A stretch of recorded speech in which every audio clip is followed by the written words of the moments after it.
অতিরিক্ত শূন্যপদ নিয়ে যেভাবে সিপিএম, বিজেপি, কংগ্রেসের একাংশ একটা ভিত্তিহীন ন্যারেটিভ তৈরি করতে চাইছিল, কুৎসা করছিল, মন্ত্রিসভার বিরুদ্ধে সিবিআই তদন্তের দাবি করেছিল এবং সিবিআই তদন্ত প্রায় হয়ে গেল, এরকম একটা ন্যারেটিভ তৈরি করার চেষ্টা করছিল, সুপ্রিম কোর্ট মুখে ঝামা ঘষে দিয়েছে।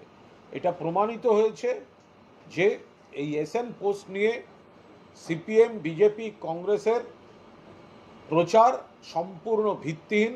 তাদের রাজনৈতিক উদ্দেশ্য প্রণোদিত কুৎসা, অপপ্রচার এবং চক্রান্তে সুপ্রিম কোর্ট জল ঢেলে দিয়েছেন, মুখোশ খুলে গিয়েছে এদের। সুপ্রিম কোর্ট স্পষ্ট বলে দিয়েছেন সিবিআই তদন্তের কোনো প্রশ্ন ওঠে না, মন্ত্রিসভার সিদ্ধান্ত রাজ্যপাল অনুমোদন করেছেন এবং যুক্তরাষ্ট্রীয় এই কাঠামোয় এভাবে এই ধরনের কাজ করা যায় নাকি। ফলে যেগুলো সিপিএম, বিজেপি বলে আসছিল সেই কথাগুলো যে কতখানি অসার বস্তু, মানুষকে বিভ্রান্ত করার জন্য, গোয়েবেলসীয় প্রচারের জন্য এগুলো বলা হচ্ছিল, সেটা আজ সুপ্রিম কোর্টের রায় একেবারে স্পষ্ট হয়ে গিয়েছে।